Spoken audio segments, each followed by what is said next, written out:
Eichenwalde is the newest map released by Blizzard for Overwatch, and because it's the newest map, we really haven't had a chance to see it played much in a legit tournament setting thus far. Now, this Sunday started the Overwatch Open, which is a big tournament organized by Faceit and E-League, and we've actually got the opportunity to see two games on Eichenwalde. Number one, Method versus Cloud9 in the group stage in Group 2, which was on the third map. And then the second game in the semifinals, Fnatic versus NRG, the first map. So what we're going to do today, we're going to look at this map at both those games, but not do like separate VOD reviews of both those games. We're just going to look at the map and go point by point and see kind of like what the approach was for all these teams to capture like first point and then the second phase and third phase. So let's jump right into it. And here we go. So, Method versus Cloud9 group stage, as I said. So this is the first choke point on the map to get to the first point. Of course, it's a very tough choke point to get through. It's really one of the hardest first point choke point across payload maps. It's almost comparable to like 2 CP choke points. Very, very hard to get through if you just try to go underneath this arch. Now, there's a lot of space above that you can fly through, but you're still really exposed if you choose to go that way. There's also this right flank that we don't really see on screen above this house over here, and there's the left flank behind these houses as well that we're going to talk a bit more about. So Cloud9, there they start on attack. As you can see, they're going for a Pharah Mercy combo with as well a D.Va and a Genji. And only the Roadhog and Lucio afterwards. So they're going to go for this big flank, this right flank that pretty much everyone knows by now. And they're actually flanking with 4 people. So you have the Pharah here, followed by the Mercy, the D.Va's down here, and the Genji is just right here. There we go. So he starts poking through this small opening. Because Method only sees the Roadhog and the Lucio at the main gate, it's fairly obvious that there's a lot of people going for this flank. So they have to retreat from the choke point itself to move back towards the actual capture point. Because, well, if you don't, your supports and your backline just in general is going to get picked off by those 4 flankers. So even if we haven't seen a kill yet, this flank in of itself is already successful because it enables the rest of the team to actually go through the main gate. So Reaver goes for this rocket jump. He gets a good rocket on Snow. And they're slowly... you may have noticed the D.Va went through all the way through the hut. She got sleeped by the enemy Ana, but they've slowly started to establish control of this point, and they're just trying to clean up whoever's here. I'm just gonna let you watch the end of the this push. We see some pretty good rockets by Reaver, and even though Ultima Web gets a good Mei ult on the point, it's not enough to really stop this push from being successful. So, just to keep this in mind, big flank, 4 flankers, 2 people from the main entrance, and you want to get to the point. Now, we're going to go towards the other side. It's now Method on attack, and we're going to see what they try to do against Cloud9's defense of the first one. So Cloud9 decides to go for this Symmetra. Kai is playing the Symmetra. He places a turret there. And if we look at the composition, you might think, oh, okay, so it's 3 supports. Now, it's always been debatable if Symmetra is really a support. She's more of a defensive hero. Many people have already said that. I would tend to agree. So it's really a 1-2 composition. So 1 tank, 2 supports with the Lucio and Ana, to which you add the defensive utility of both the Mei and the Symmetra. And then you only have the McCree for like more standard DPS. So more of a 1-2 comp, I'd say. Even though technically you could say it's a 1-3. So here we have this turret that you saw him put. It is a spotter turret like you could put on Dorado. So on first point of Dorado, you have this big high wall towards the back on the left. And you could put just one Symmetra turret there, and it's not really going to kill anyone. It's only here to alert the Symmetra if someone's using the flank, right? Because if this turret activates, Kai is going to be able to see through the wall that the turret was activated or that it was destroyed, thus telling him that, yeah, someone is using the flank. Now, you could technically maybe put like multiple turrets there and get lucky, like, you know, force the Pharah to like slow down and then fall, but it's kind of unlikely. So it's much better, I think, to keep his turret here for the main choke point and just, you know, just use one turret as a spotter. On the side of Method, they're going for the Pharah Mercy as well, just like Cloud9 did. The Genji as well, but different tanks. They're going to go, instead of going for the Diva Roadhog, they went for the Winston and Zarya. And the slight variation, it's going to be a similar approach. As you can see right now, right here, through the wall, we can see the Pharah Mercy did use the flank and the turret was destroyed. So now Kai is aware, definitely aware that someone is on the flank. But the difference for Method is that, as you can see right here, they're only using the Pharah Mercy to do the flank. They're not using 4 flankers. They could have maybe went with the Genji and the Winston.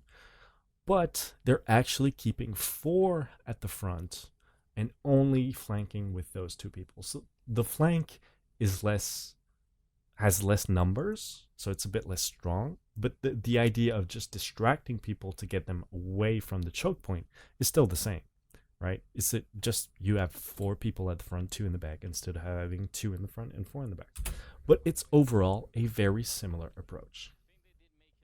Here we see Ultima Web, followed by, of course, his Mercy Psycho Waffle. And who's the big threat to a Pharah on Cloud9? Of course, it's the hit scan McCree. So what is he going to do? Well, he goes face to face with a McCree. He's going to focus him 2 good rockets, and he's down. He's then going to turn to the Lucio bit, and if you noticed, the Winston just jumped in, so they really tried to synchronize when the Pharah was coming out of the flank with the main push from the rest of the team. That's usually what you want to do. You want to do this kind of like pincer move where you're just attacking the team from both sides, obviously. So the enemy Lucio goes down, and then he's going to target the Symmetra that's right here. Symmetra's actually a pretty key target on these first pushes because you want to make sure she doesn't get her teleporter up, and we're actually going to see Kai has to swap because he doesn't get the first TP. So now the focus changes to the more tanky, or at least annoying people to kill. Well, except for this Ana right here, who's going to die fairly quickly. But yeah, the Mei and the Reinhardt are a bit harder to kill. But eventually they're going to die as the defense tries to kind of trickle one by one back in. But basically the push is already lost for the defense. Ultima Web's going to use his ultimate. It's a bit debatable. Maybe they could have been able to clean this up without using his ult and thus saving it for the next phase. But I guess if you really want to ensure that you get it, you can, I guess, use it. Okay, so we're going to swap now to the second game. Just give me a moment, which is this one. There we go. And okay, here we go. So the second game on Eichenwalde, which is now Fnatic versus NRG, it was the first game of the semifinals. And we're going to see a very different approach on the first push, which is what's interesting. So NRG is on a attack, and we're going to see a 2-2 composition. So 2 tanks, Reinhardt, Zarya, and 2 supports, Ana and Lucio, to which you add the Reaper and the Mei. Not a defensive Mei, an attack Mei. And we're going to see why in just a second. Right? So they don't have on the team, they don't have any single person that can use the big right flank that we saw the Pharah Mercies do. They don't have anyone that can jump over the left house. So what are they going to do? The Reinhardt's just going to go underneath the main choke. Everyone's going to stack onto this box, and they're going to use the Mei wall to do this kind of cutesy move, this kind of elevator move. So you're not flanking, you're not flanking. You're just bypassing this main choke by using the offensive Mei to do the elevator with a wall, and therefore have this kind of tiny high ground on the bridge. So the result, Fnatic has to kind of back out. And before, I should have said this before. Why is NRG doing this? Because the defensive choke can very easily be walled by a defensive Mei. Now it turns out Fnatic doesn't have a defensive Mei, but NRG probably practiced this kind of strategy or push, so they're just going for it. So because the defense doesn't have the advantage of holding at this choke point anymore, they're retreating to the point, and we're gonna see an attempt by NRG to make a push actually onto the capture point. Okay, so you've denied the defense the choke point, which is their main advantage in holding this point, and so you end up with this really kind of scrappy fight onto the actual capture point.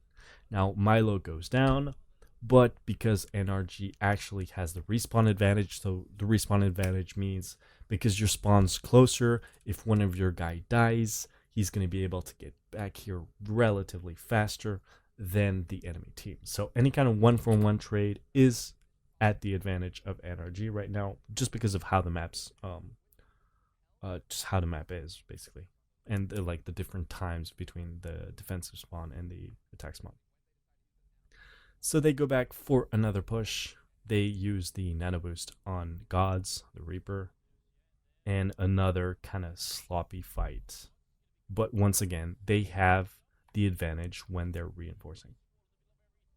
They're just going to be able to reinforce the point faster than the defense. So slowly but surely, they're going to clean up and capture the point.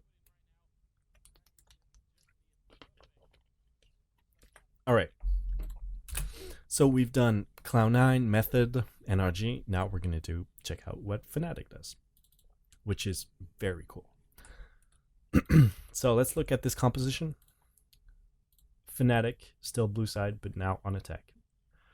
2 tanks, 2 supports, Tracer, and Reaper. No one can use the big right flank. No one can go above the left house. None of that. They're going to bypass this choke by a completely different way. And because all of this is going to go really fast, we're actually going to slow all this down. So IDDQD's on the Tracer, and their plan is really just going to try to get the Tracer in.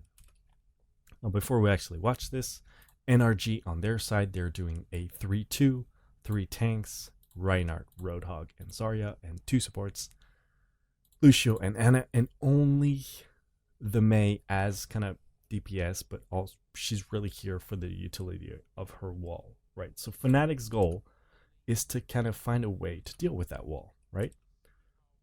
If they try to go in as a team right now, chances are they're going to get cut off by that Mei wall. So they're going to stay at the choke, and only IDDQD blinks in these 3 blinks, and now he's already in the back line.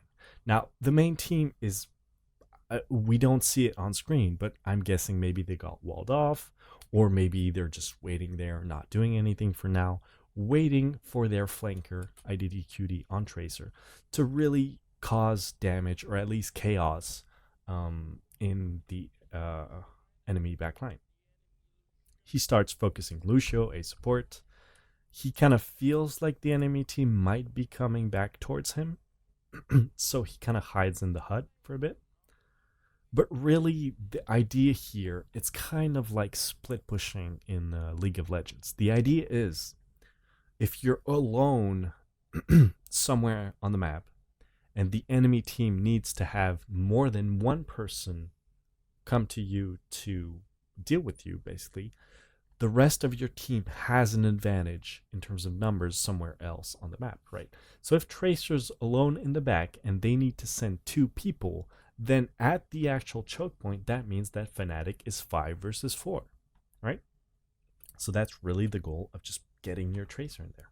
So he starts focusing whoever he can. He's not committing to assassinate someone, right? He's not really blinking in yet just to kill someone. He's really trying to stay alive and be a distraction here in the back line. So he's kind of shooting at the Mei first, and now he sees the Lucio. He actually gets the kill.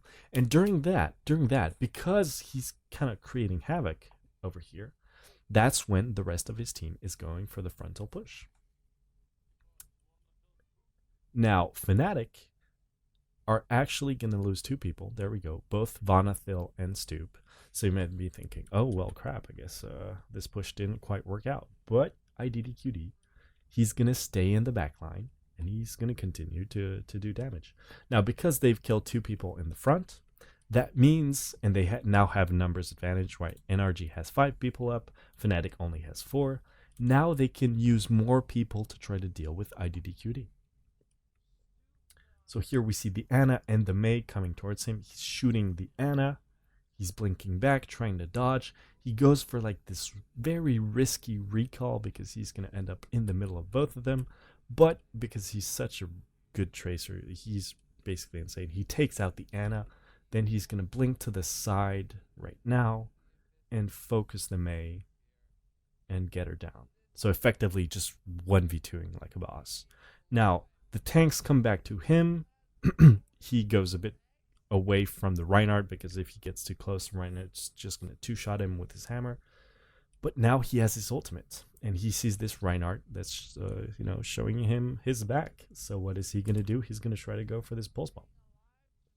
Goes in, pulse bomb. Now he didn't get the Reinhardt because the Roadhog got in the way, but that's fine. He kills the Roadhog, and during all this time, Fnatic, sure, they lost more people at the start, but since once again, the attack has the respawn advantage, they're just going to get back to the fight much faster. And so now his team is finally coming to help him. He also gets the Reinhardt, Milo, and then he just pushes off the Zarya. Right? So just to show you this whole thing again at real speed, because he killed 5 people pretty much alone. He was the main distraction. He perfectly understood when to go in, when to try to go back and survive, and just win fights. So blink, blink, blink. He's in on the Lucio. Goes back a bit, takes cover. Okay, they forget about me a bit. I'm going to try to build my ult a bit. I got the Lucio. My team's losing the push. I'm going to blink back. Okay, now I'm going to take this 1v2. Go for the Ana, blink out. Blink out, switch to Mei. I got her, get away from the tanks. Now I got my ults. I'm going to go for this Reinhardt.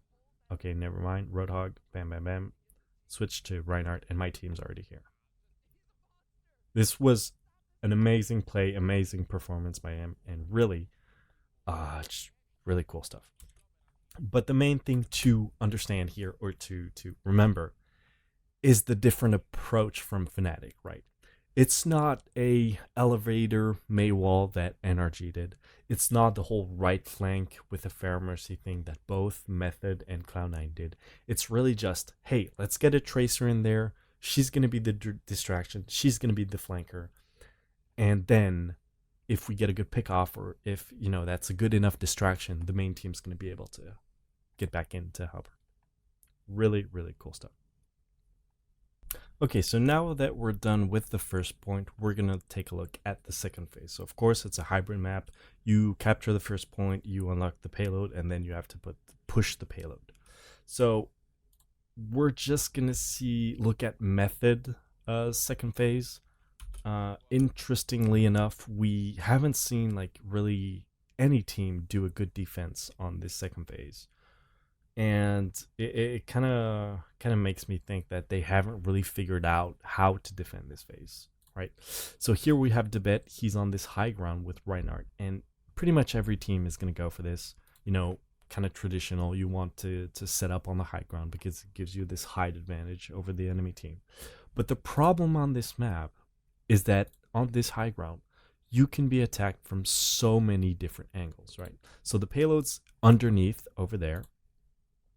Right, and so you can have a Pharah just jump up, try to push you off with her concussive blast. She can do it from this side as well. She can go over here towards the left on the other side of this kind of tower, just jump up and come behind. She can go above this. She can go behind. The whole team can go inside these, the whole castle complex, basically. Go out this way, come back where the Anna is right here. Okay. They can also use the stairs that are here. Basically, this position can be attacked from literally any direction if you don't really know where they're coming from. So it's actually a very dangerous position to really hold. You can kind of like set up there and then maybe jump down to get like a good engage, but actually holding here, I just haven't seen it work out this far. So Method decides they were one of the teams that was running the Fair Mercy for first point, right? So they decide to stick to Fair Mercy. And Ultimate Web is going to have just a tremendous map just overall, but this second phase is really cool. So as you can see, Farah and Mercy in the basement. So here is kind of like the moat of the castle, right? This is like the bridge to go to like the third phase. And they're going to go for this flank right here. So rocket jump. Again, once again on Cloud9. Who's the big threat to the Pharah? The McCree. And actually here, I don't have the sound on, but Ultimate Web can hear the McCree shooting, so he knows he's right here. Now, think about it. The McCree's here, he's looking downstairs at the payload. The monkey's here, he's looking downstairs at the payload. We don't see on screen, but like in the bottom right corner over here is the rest of Cloud9. There's probably the Reinhardt and everyone. And yet no one sees this flank coming. 2 good rockets. The McCree's down. At the same time, I'm just going to go back a few seconds. So here's the rocket jump. At the same time, we're going to see the Winston Chronic from Method at the same time just coming up to help the Pharah, and also the Genji's jumping up here onto the supports and the Reinhardt. So with this kind of, again, it's just a pincer flank move from different angles because they've kept the Genji, they've kept the Fair Mercy, they swapped the Roadhog for no, actually they already had the Winston. Yeah, it was Cloud9 with the Roadhog. So they already had the Winston. They just kept their comp. Very mobile comp, try to attack the defense from multiple fronts, and at this point the fight's just already won. Another good few rockets onto Sure4 on Reaper, and you've won the fight. You've already won the fight, which really kind of shows how fragile this top position is for the defense. And so Ultimate Web, he has another ultimate. He's just gonna chill here and wait for the defense to come back. He's going to hear someone coming. That's the Reaper. Ultimate. Go for the McCree as well. He gets flashed. But doesn't matter. You got both DPSs. During all this time, the rest of his team is still pushing the payload. And the defense hasn't been able to establish itself at all. At all.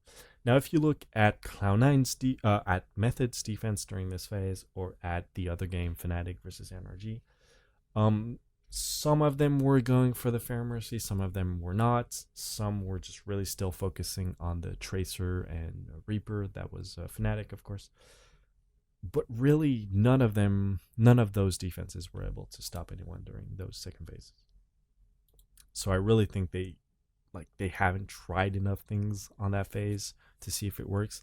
Maybe you want to be a bit more dynamic and jump down or fight inside of the castle in all those kind of tiny rooms.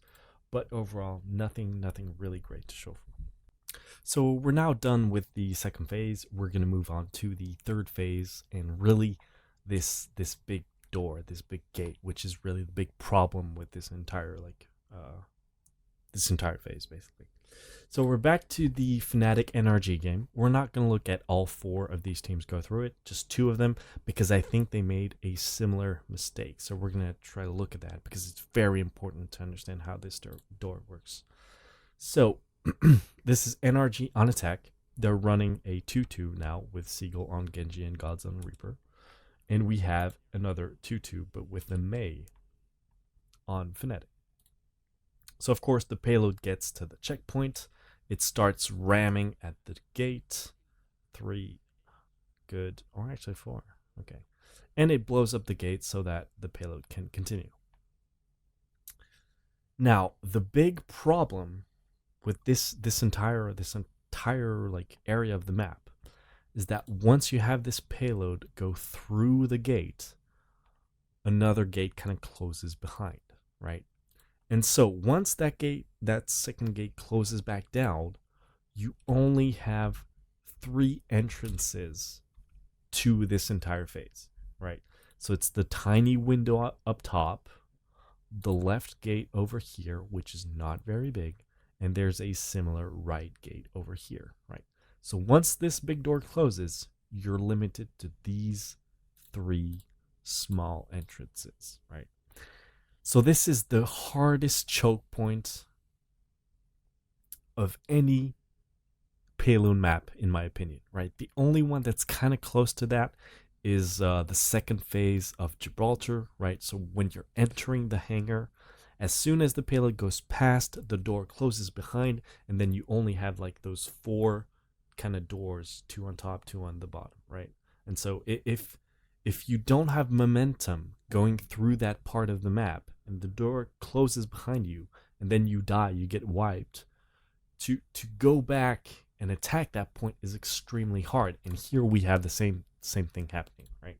So NRG, the gate's still open, and we see them push the door. Okay, they're pushing the payload. I mean, they're pushing the payload still. It's contested, which I'm not sure why they're contesting it. Fnatic should want the door to close, so they backed off. And as soon as that door closes, we're gonna see an engage by Fnatic, which is really well played on their part.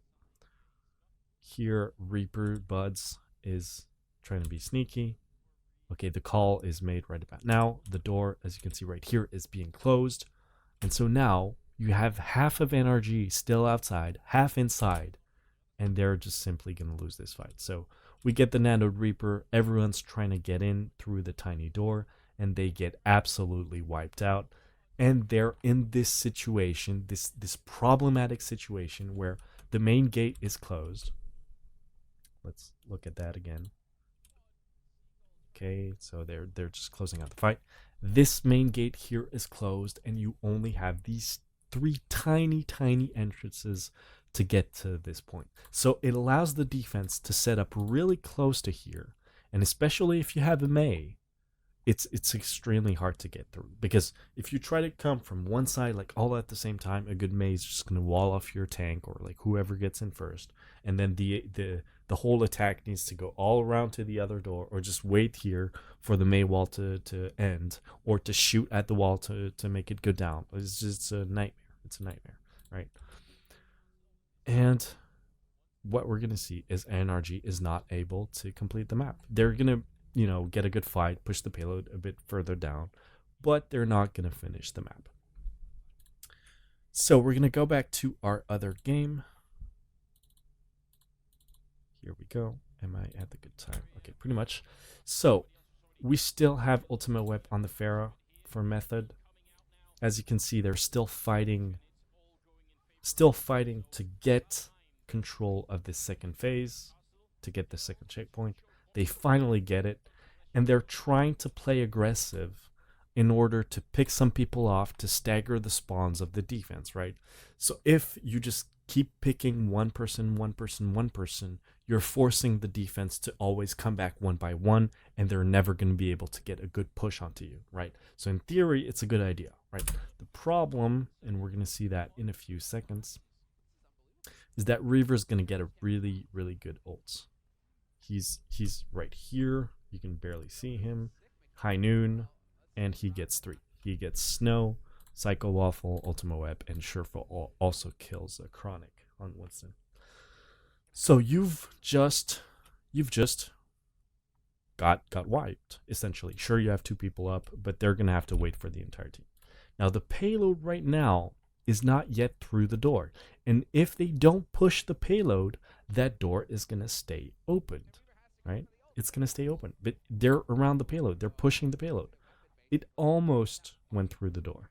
It's still slightly across the door, so the map, the closing of the door hasn't been activated yet.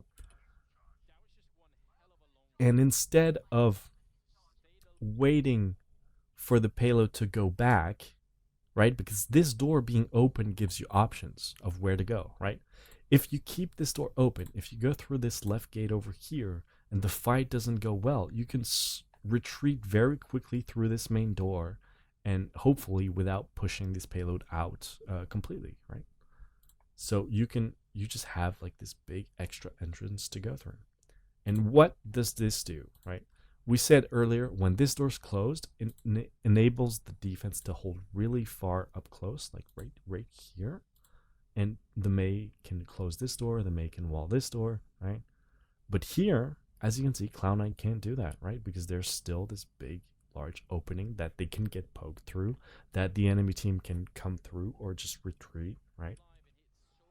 So instead of trying to go through one of the side doors, get a good fight, maybe get a good wipe on Cloud9, and then go back to the payload to ensure that they have momentum going through this part of the map, Method's going to make this mistake, which I think is a pretty big one. They're just going to go with the payload through the payload without ensuring that they get a good fight. The door is going to close, and they're going to get just completely wiped by Surefour, who has the ultimate right here, right? Now, the other thing, had they gone through the left here, they would have seen the Reaper. So they wouldn't have got wiped, right? So here they push the payload, the door's starting to close. Okay, door's closed, go for it. And Surefour just bolts onto the sports and gets a 2K, 3K, 4K, and 5K. And then Reaver gets one. He literally killed pretty much the entire team. Now the door's closed, and once again, they're in this very problematic position of having to go through only the two side doors and the upper window, which is not a good position to be in. It's extremely hard.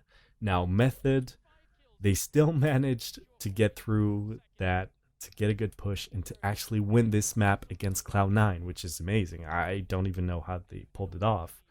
But really, at that point of the game, I really thought that they had just kind of thrown the game by making this mistake of just, pushing that payload and forcing the gate to close. In the end, though, so Method wins this series. They had a rematch the next day for the deciders to, know who the second team is, who the second team to get out of group is. But that time Cloud9 was victorious, and unfortunately Method didn't get out of group. So anyway, that was our look at Eichenwalde at this Overwatch Open. Of course, this was only the NA bracket. The EU matches start tomorrow, so that's Wednesday, Thursday for the EU matches, and of course the finals, the grand finals, EU versus NA, on Friday evening. I hope you enjoyed this video. If you want to see more of this, feel free to follow either this channel or on my Twitter, follow Kirby. See you next time.